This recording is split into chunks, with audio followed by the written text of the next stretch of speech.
Jalanlah para sahabat sampai ngumpul tuh depan rumah. Gimana caranya? Masuk 10-10. Ada 100 orang antri, masuk 10-10. 10 makan keluar, 10 makan keluar. 100 orang bolak-balik keluar, makanannya tidak berkurang sama sekali. Itu dari Rasulullah dari mana coba? Jangan norak ya. Tadi yang kita baca di Dalail. Nah, di sini ada nama Rasulullah. Allahumma shalli wa sallim wa barik ala sayyidina Muhammad sahibi miftahil jannah. Ada. Ya Allah, sampaikan salam kepada Rasulullah, pemegang kunci surga. Lalu kalau beliau memegang kunci surga gimana? Ya.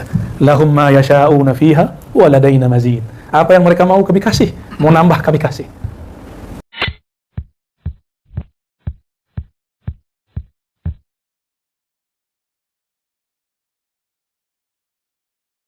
Ya, kita sekarang masuk ke tugas murid di dalam thariqah. Kalau di kitab Al-Inbah halaman 22, Imam Ibn Arabi menyebutkan sekitar 12. Ya, 12. Ini ada beberapa fasal kita loncat. Tidak masalah karena satu fasalnya berdiri sendiri, seperti hikam. Jadi seandainya dimajukan, dimundurkan tidak ada masalah. Mari kita bacakan surah Al-Fatihah. Nuhdiha lin Nabi sallallahu alaihi wasallam wa li sadatina al-anbiya wal mursalin wal awliya al-arifin wal ulama al-amilin wa khususan Sayyidi Syekh Muhyiddin Al-Syekh Al-Akbar Ibn Arabi. Al-Fatihah. Ya kenapa dia masih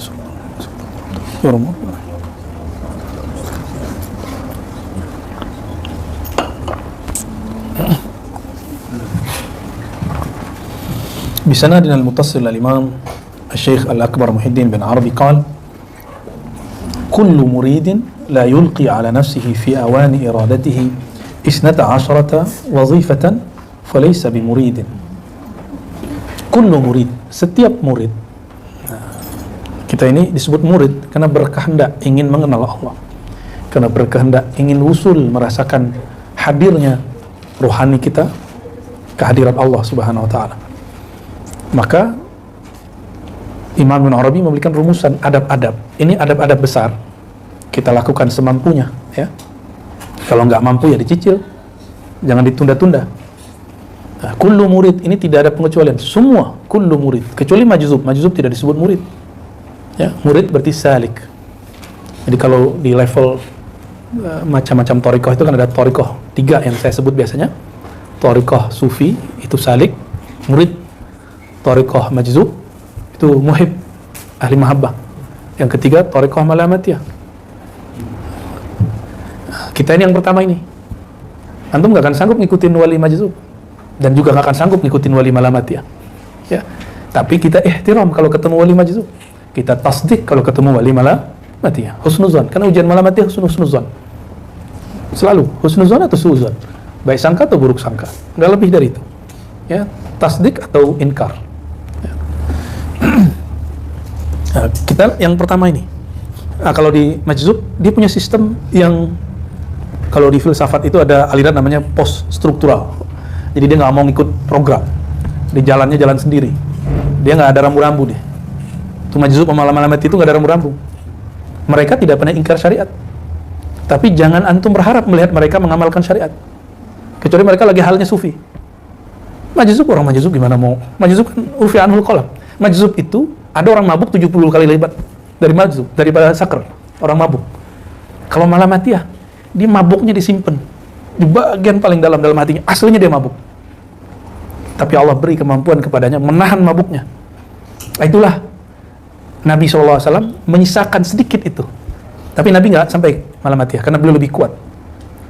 Maka beliau mengatakan syayyabatni Hudun wa akhwatu. Hud wa akhwatu. Ada hadis begitu? Hadis sahih, ada di Bukhari, seingat saya. Surat Hud dan saudara-saudaranya membuat kepalaku beruban. Apa itu?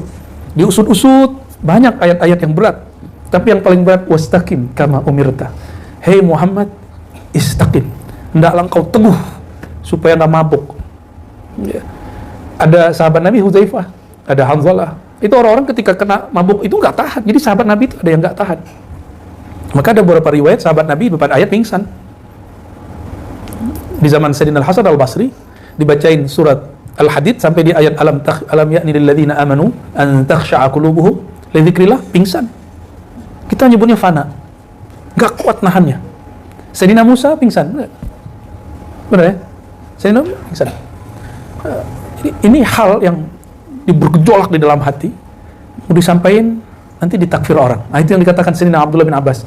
Ini ada ayat, kalau aku jelaskan mana ayat ini, la kafartumuni, kalian akan kafirkan aku. Di riwayat lain, la rajamtumuni, kalian akan rajam saya. Ya. Tapi tenang, itu dulu. Sekarang ilmu ini sudah bertahap dibuka, sudah dimulai oleh Imam Hakim Tirmizi di abad ketiga, diteruskan Imam Sulami, Imam Kusyairi, terus sampai sekarang. Akhirnya ilmu ini menjadi biasa. Cuma meskipun biasa, kita harus pakai cara menjelaskannya. Kalau enggak, nanti tambah gawat nanti ya. Nanti orang salah paham lagi. Nah, jadi kita tidak sanggup, antum nggak akan sanggup ngikutin pola-pola Wan Sekhon, nggak sanggup. Ya, ikut Bahlul ente ntar. Ya, hanya orang-orang yang dikuatkan kolbunya. Itu yang khidmat ke beliau, itu berat sekali ujiannya. Tanya ke orang yang khidmat ke wali-wali majzub. Dulu ada Habib Ja'far Al-Kaf, berat sekali. Tapi tasdik sama beliau dapat anugerah. Dibukakan oleh Allah batinnya. Dilapangkan pikirannya. Sama, wali malam mati ini lebih dahsyat lagi. Nah, dan malam mati itu setiap zaman ada. Dulu di zaman Syekh Abdul Qadir Jilani, muridnya. Jadi mabuknya Syekh Abdul Qadir Jilani diturunkan kepada Quthaib Alban. Turun ke beliau. Kalau nggak ada orang mabuk kayak beliau, nggak akan ada orang seperti Salahuddin Al-Ayyubi. Karena gurunya mabuk, muridnya betul-betul dahsyat. Nggak bisa nyelesain Palestina kalau nggak Salahuddin. Siapa gurunya, mursyidnya? Quthaib Alban. Jadi kalau ada orang hari ini jualan khilafah, tapi jauh daripada nur ilmu asrar ini, ilmu tasawuf, saya meragukan dia. Ya. Salahuddin Al-Ayyubi kemudian mengambil alih Al-Azhar tanpa perang, tanpa darah. Tuh, kalau udah dapat nur kewalian. Padahal sebelum itu, Salahuddin Al-Ayyubi masih perang saudara dengan teman-temannya. Perang sama ini, perang. Ketemu Quthaib Alban, nggak ada, aman. Dibersihin sama Quthaib Alban. Quthaib Alban, jangan antum harap ketemu dia lagi sholat. Dia nggak ingkar sholat. Dia di dalam begitu itu ingat Allah. Antum di dalam sholat lupa Allah. Tuh, gimana? Yang belagu sosok pinter sholat. Kita ini baru latihan sholat.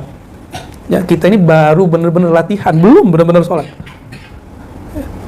Tanyalah antum ke guru-guru ya, salam. Ya. Tanya ke kawan-kawan kita, apakah dia benar-benar sholat? Kan hakikatus sholat, aqimis sholata li dzikri. Apa benar sudah mendirikan sholat dengan zikrullah? Kan belum. Saya masih meragukan. Ya. Kita ini baru latihan zikir. Maka kalau ketemu wali-wali majzub, wali-wali malamatiyah ini, kita ihtiram dan tasdik. Kita katakan, aku tidak ingkar kepadamu, tapi mohon maaf, mungkin tidak sanggup mengikutimu. Boleh mengatakan begitu, nggak ada masalah. Ya. Tapi kalau antum mau ikut, silakan, mau khidmat sama mereka. Ya. Kalau aneh angkat tangan. Nah, kita khidmatnya di bidang lain. Nah, kita jalurnya yang pertama, Thariqatus Sufiyah. Tapi jangan ngerasa sufi juga, kita sedang belajar, ingin mengikuti jalan mereka. Ada sederhana begitu. Ya, masa sufi begini, sarungan pakai kopiah hitam, ini kan nggak pas. Sufi pakai apa dia? Apa dia? Orang banyak sufi itu kemana-mana pakai serban, gitu. Kemana-mana bawa tasbih. Udang-udangnya itu bukan sufi. Udah ngeliat orang Yaman belum? Nyabit rumput pakai serban. Itu pakaian adatnya orang Arab. Tapi ada yang sorban ulama, itu ada. Orang-orang ulama Saudi sebagian berlebihan juga mengatakan bahwa serban itu libasus syuhrah, pakaian syuhrah. Itu berlebihan juga. Ada syekh mereka namanya Utsman Al-Khamis. Ya, ditanya sama orang, gimana hukum pakai serban? Jawab dia, itu libas syuhrah. Libas syuhrah itu gaya-gayaan, beda-beda sama orang. Di hadis Abu Daud itu dimurkai Allah orang pakai libasus syuhrah. Lo nggak boleh ngomong begitu, itu kan pakaian Rasulullah. Kita cukup katakan niat kamu apa pakai serban gitu aja. Maka saya tidak sepakat dengan fatwa yang mengatakan bahwa pakai serban libasus syuhrah. Ya, pakai aja. Ya, mau pakai? Nanti kita suluk pakai kok. Saya suluk nanti full pakai 10 hari. Insyaallah. Ditambah khirqah. Dulu kita cuma pakai khirqah, nggak pakai serban. Tapi sekarang kita akan pakai serban. Insyaallah ya, biar lebih. Karena malaikat itu berserban. Malaikat berserban. Para nabi hampir semua serban. Kalau ulama cuma Izzuddin bin Abi Salam yang nggak pakai serban. Kayak kita ini lah. Pakai kopiah kupluk udah taruh itu di kepalanya. Ya. Tapi ingat juga ilmu itu kadarnya bukan berdasarkan terbalik sorban. Serban itu libas ulama, kita aja udah ya. Baik. Jadi para sufi yang diturunkan yang paling basic di bawahnya adalah murid. Nah, kita ini kullu muridin la yulqi ala nafsihi fi awani iradatihi. Seorang murid yang tidak yulqi, yang tidak menempatkan dirinya di dalam ranah kemuridannya. Iradatihi itu kemuridannya. 12 adab atau tugas wazifah. falaysa bimurid, maka dia belum disebut murid yang shadiq. Dia murid tapi belum shadiq. Shadiq artinya apa shadiq? Terpercaya, yang lurus, yang hakiki. Ya. Di sini nggak ada maksum, nggak ada terpelihara di dosa, nggak ada. Tidak pernah bermaksiat, nggak ada, nggak mungkin, karena selain Nabi pasti bermaksiat. Apa? Ya. Nggak pernah salah, nggak ada di sini. Tapi antum coba lihat, ya. Kalimatnya umum-umum sekali. Yang pertama, talabu syekh. Ini nanti bisa kita ringkas ya. Ini kan jadi 12, tenang, ntar amannya jadi 4. Ya, dirusuh nanti insyaallah. Ini standar Imam Ibn Arabi. Jadi sufi. Baru murid belum sufi. Pertama, talabus syekh wa ihtiramuhu idza wajada. Mencari guru dan menghormatinya apabila telah berjumpa. Syekh di sini syekh apa? Syekh mursyid khusus. Belajarlah cara ihtiram kepada para santri. Nah, di sini kan ada beberapa teman antum yang santri, tanya adab santri ke dia. Ya, yang tahu adab tuh santri biasanya. Ya. Yang kedua, mubaya'atuhu lahu 'ala ar-rakha'i wa syiddah. Nah, berbaiat kepadanya. Nanti ini bagian dari rukhsah ini. Berbaiat sumpah setia kepadanya, baik dalam senang ataupun susah. Nah, makanya kenapa kita akhirkan baiat itu? Ngaji dulu, terlihat istiqomah ngajinya, baru talqin. Habis talqin dia khalwat, baru terakhir di baiat. Aslinya begitu. Tapi kalau dulu enggak, di depan baiat, kan berat. Nah, sekarang kita setelah musyawarah dengan para masyayikh dan istisyarah juga kepada Allah Subhanahu wa taala, istikharah, nah dapatlah tahapan-tahapan yang kira-kira secara global begitu. Awalnya ngaji, lalu talqin, suluk, syukur-syukur dapat baiat. Karena kalau baiat, antum nggak boleh ingkar. Ingkar munafik.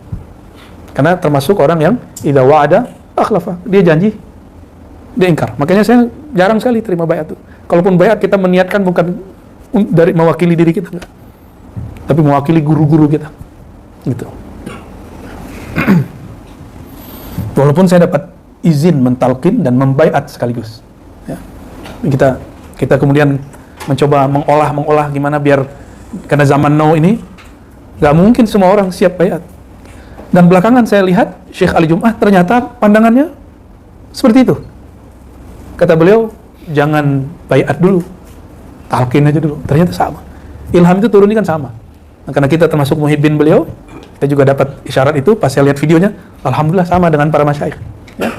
Kita bersyukur atas isyarat-isyarat dari Allah Subhanahu wa taala. Ya. Yang kedua, wa ayyakuna ala nafsihi la laha. Itu bedanya apa tuh? Kemuridannya ala nafsihi, bukan laha. Apa beda ala nafsihi dan laha? Laha itu yang baik-baik aja. Kalau ala nafsihi, di situ ada pengorbanan. Dia mengorbankan egonya, itu namanya ala nafsihi. Antum coba lihat nih Buya Asfi, Buya Adomi, Lora Ali. Ini egonya luar biasa loh. Anda tahu persis. Tapi bisa ngaji di sini, di ribat, itu luar biasa. Ini bukan tazkiyah ya. Allah yang ahakku bitazkiyah. Ya. Gengsinya luar biasa, kita seumuran. Kan seumuran sama dia. Beda-beda bulan aja. Paling tua lebih dikit daripada Buya Adomi kan. Gak jauh beda. Guru sama. Nah, tapi ketika mereka memutuskan, berarti kayaknya ini yang wa ayyakuna ala nafsihi lah. Jadi nggak terjebak pada rijal, tapi ya al-ihtiram itu bukan biqadar rijal, tapi biqadar al-ilm. Ilmu itu kan suka-suka Allah nggak sih? Kadang kasih ke sini, suka-suka dia. Umurnya lebih tua, lebih muda, nggak ada urusan. Ya. Seperti Imam Bukhari, umurnya baru 17 tahun, kata Al-Hafiz Abu Bakar namanya. Abu Bakar siapa namanya belakang tuh? Al-Harawi Pak Al-Maruzi. Bukhari itu ustazuna. Kalau hafalan kami salah, dia yang benerin. Yang ngomong umurnya 40-50-an. Itu terjadi. Jadi dari setiap masa itu ada orang-orang yang seumuran, yang lebih muda, Allah takdirkan lebih tua. Ya. Lihat aja main-main mereka. Apa seumuran dia ada main-main begitu kan? Nggak ada. Lebih tua dari umur. Ya. Misalnya pegang tasbih kan umur 40, 50 ya kan? Kayak umur dari itu cocok tuh dah. Ya. Ada orang yang dalam kemudaan dia matang. Daripada tua childish, mending muda ente ketuaan. Itu lebih baik. Nanti teman-temannya akan ngomong, gak asik sama kamu. Nah itu mulai berhasil tuh. Kamu kok gak asik sih? Ngobrol kok nyambung. Kita bingung sendiri kok kalian nyambung. Nanti orang-orang yang diberikan anugerah nur oleh Allah, itu dia lebih senang sepi dan dia tidak merasa kesepian. Yang merasa sepi itu orang-orang yang kalbunya nggak ada nurnya, gelap, ramai aja masih sulit. Gimana kalau sendiri? Nah ini ya ala nafsihi ya. Semoga Allah betul-betul bimbing nafsiyah kita ini. Amin ya rabbal alamin. Ya. Ini Lora Ali. Ani dulu kok ngajar pakai besar diajak mulu sama dia. Padahal murid kita kan. Nah, biasanya kalau murid nggak mau disebut murid, ibunya itu kakak kelas saya. Ya. Coba lihat nanti satu alma mater sama saya yang pernah saya ajar. Dia nggak, nafsiyahnya masih main. Atau saya nih diajar sama kakak kelas, nafsiyah saya main. Saya nggak bilang dia guru saya bilang dia apa? Kakak kelasku. Jadi kalau saya tuh main nafsiyah sama kakak kelas yang udah ngajar, saya nyebutnya apa? Itu kakak kelasku. Tapi kalau antum udah beres, wah itu guruku. Beda tuh.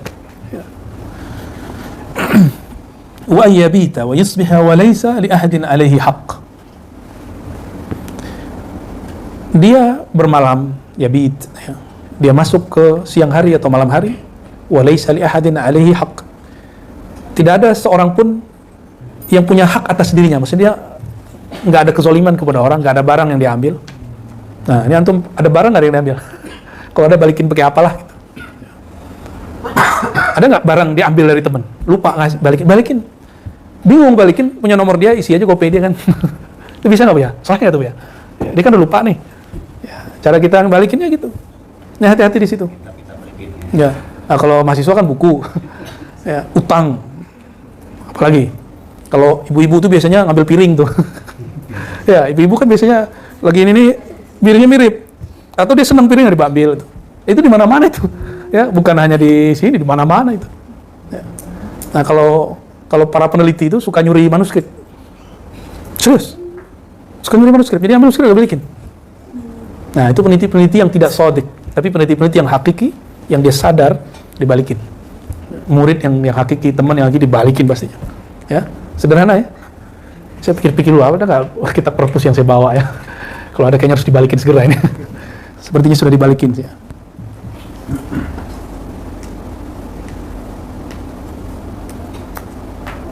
Wa khidmatul ikhwan. Nah, yang nomor 4 ini lazim, tidak bisa ditawar-tawar. Nomor 5, ini usaha.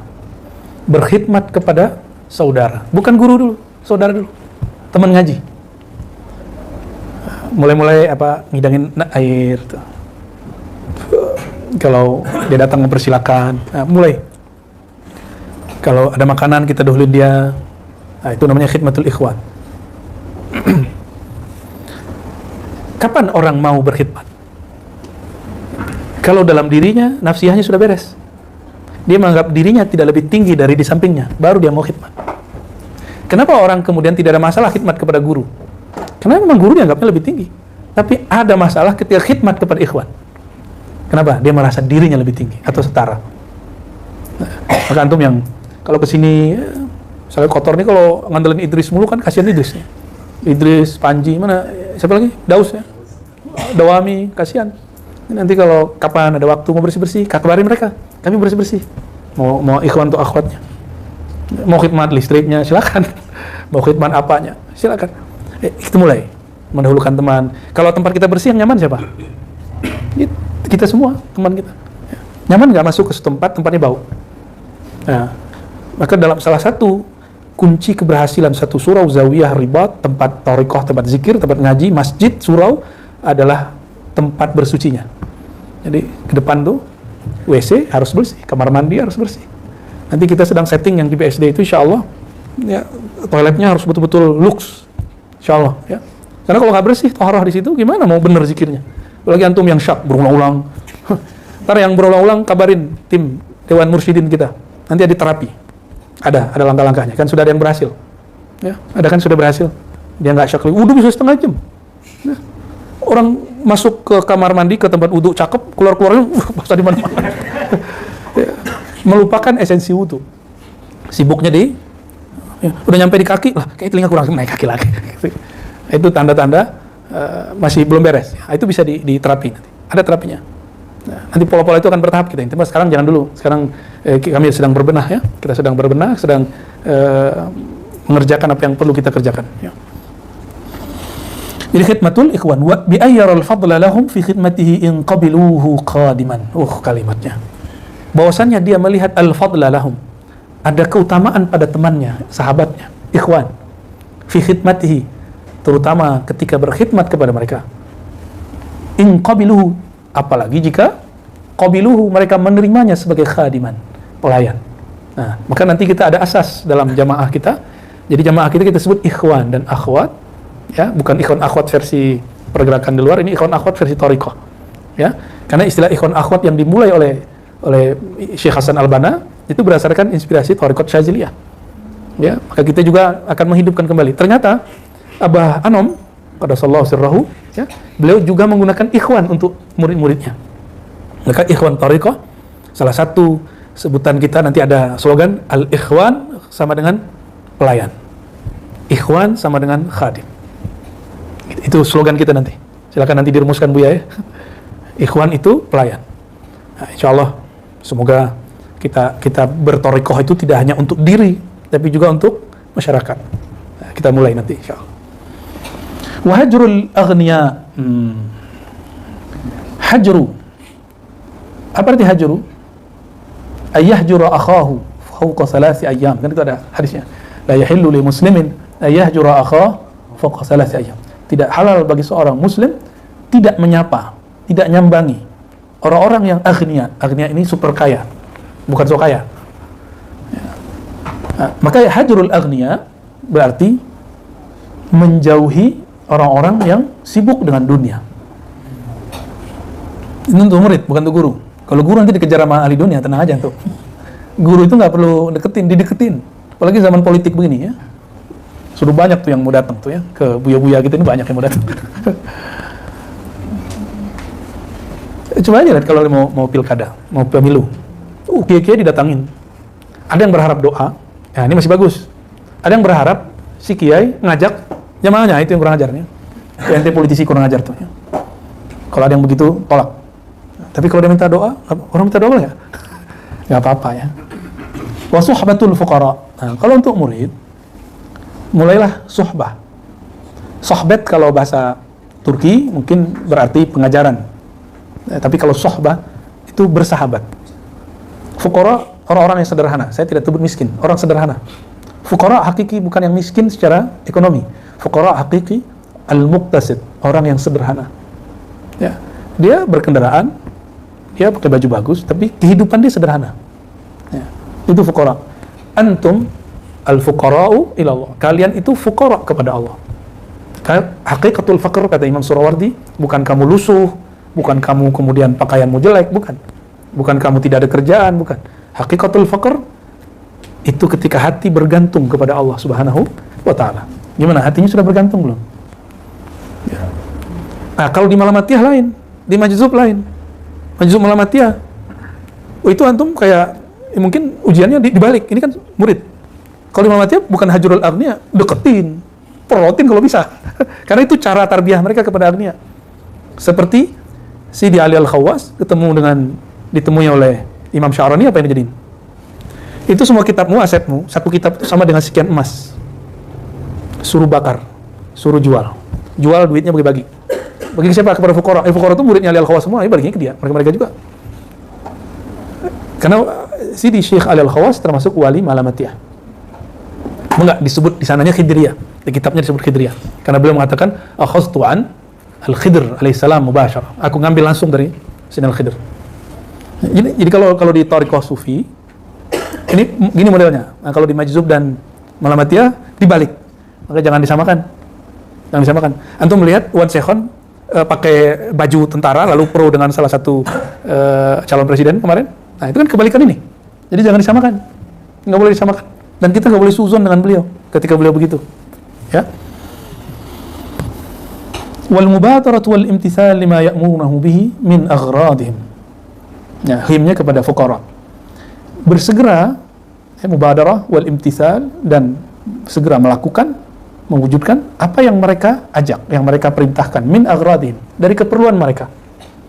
Nah, fuqara ini inspirasinya adalah ahlus suffah. Ahlus suffah itu mereka dulu makannya sama Rasulullah. Dan yang paling parah itu bukan hanya ahlus suffah yang jadi sulit masa itu. Di masa perang Khandaq, sebelum perang Khandaq itu Madinah sempat diboikot. Akhirnya hampir semua rumah kelaparan, kecuali 1-2 rumah yang menyimpan gandum. Antum bisa bayangkan, ini ada orang 1000 mau perang, belum makan. Tiba-tiba ada satu keluarga di Madinah mengatakan, ya Rasulullah, istriku masak, ternyata ada simpanan gandum, ada beberapa daging. Lalu apa kata Rasulullah? Oke, sudah selesai sama istrimu, oke, jangan sentuh. Nah, ini syarat dari Rasulullah SAW. Jangan sentuh sama sekali. Maka kemudian beliau tidak sentuh. Jalanlah para sahabat sampai ngumpul tuh depan rumah. Gimana caranya? Masuk 10-10. Ada 100 orang antri, masuk 10-10. 10 makan keluar, 10 makan keluar. 100 orang bolak-balik keluar, makanannya tidak berkurang sama sekali. Itu dari Rasulullah ngambil dari mana coba? Jangan norak ya. Tadi yang kita baca di Dalail.